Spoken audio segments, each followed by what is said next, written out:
Amara had been living a nightmare for months.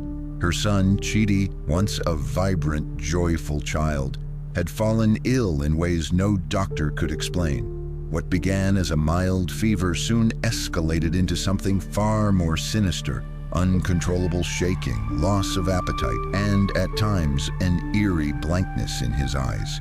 The medical bills had piled up, and every hospital visit only brought more questions than answers. The doctors were at a loss. One after another, they declared that there was nothing more they could do for him. In her heart, Amara felt a growing despair that she could not shake. She watched her son deteriorate before her eyes. Once full of life, now reduced to a frail shadow of himself.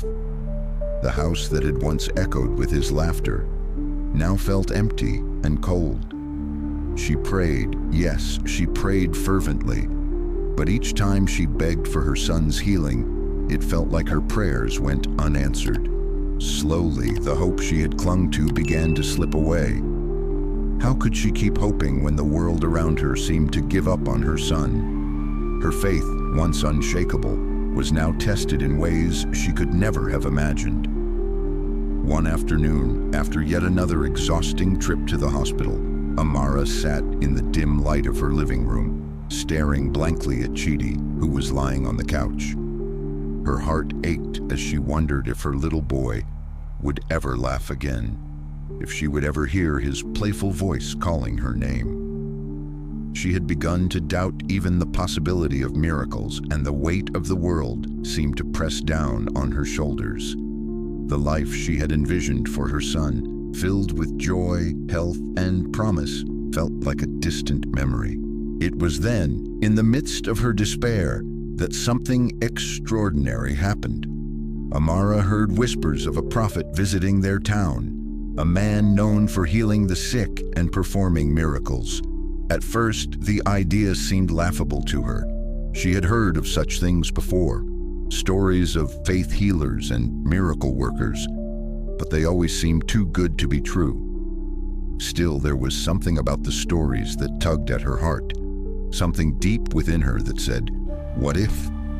Desperation pushed her to take a step she never thought she would.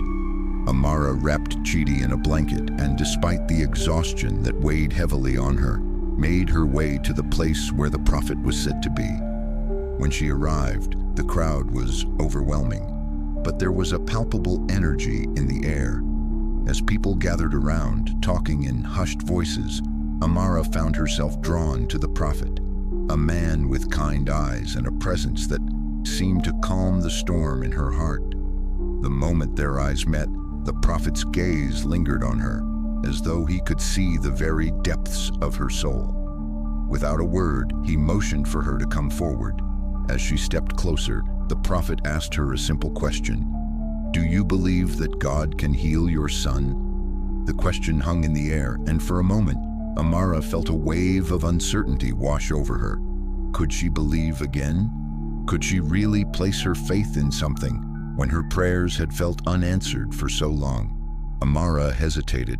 Her heart was torn between years of unanswered prayers and the flicker of hope that the prophet's words ignited within her. "Do I believe?" she asked herself, staring at the prophet.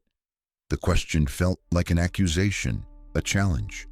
Her journey had been one of heartache, disappointment, and sorrow, and now she was being asked to trust again. It was easier to doubt, to give in to the bitterness that had slowly crept into her heart. But then, as her eyes drifted to Chidi, lying so helplessly in her arms, a strange shift began to take place within her. For the first time in a long while, Amara's heart softened. She remembered the joy her son once brought her, the way he ran through the yard, the sound of his laughter filling the house. She remembered how, even as a small child, Chidi had always shown an unshakable belief in things greater than himself. Could she, as his mother, do the same for him now? Could she dare to trust in a healing power beyond her understanding, beyond the limits of medicine and reason? Amara closed her eyes for a moment, and in a voice barely above a whisper, she said, I believe. The words were small, fragile, but they carried the weight of her heart's deepest longing. She had surrendered her doubts, at least for this moment, and placed her faith, however small, into the hands of the divine. The prophet smiled as if he had known all along what her answer would be. He placed his hands gently on Chidi's forehead, and Amara watched in awe as the room seemed to hold its breath. A stillness fell over the crowd, as though time itself had stopped. She didn't know what to expect. She had seen so many people pray over her son. What was different this time? But then something extraordinary happened. As the prophet prayed, a warmth began to spread through Chidi's body, and the shaking that had plagued him for so long began to cease. Amara watched in disbelief as her son's eyes fluttered open, and for the first time in months, she saw clarity in them. Life, hope, and a spark of joy that she thought was lost forever. Tears welled up in Amara's eyes as she held her son in her arms, feeling the miraculous power of God's grace flood over them both. It wasn't a sudden, dramatic transformation.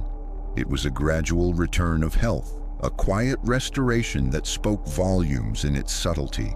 The warmth of faith, the power of prayer, and the strength of belief had done what medicine could not. It had healed. In the days that followed, Chidi's recovery continued. The doctors were baffled, unable to explain the sudden change. But Amara knew. She knew that it wasn't just medicine. It wasn't just chance. It was the power of faith, the touch of God's grace, and a mother's belief that healed her son. Amara's life was forever changed that day. She had witnessed the impossible, felt the transformative power of faith, and discovered that sometimes, even in our darkest moments, all it takes is a glimmer of belief to open the door to miracles. Her son, once fragile and fading, was now full of life again. And as for Amara, she had learned that even when hope seems lost, faith can light the way. She would never forget the prophet's question, "Do you believe?" It had been the key to unlocking her heart, and in that moment of belief, both she and her son were healed.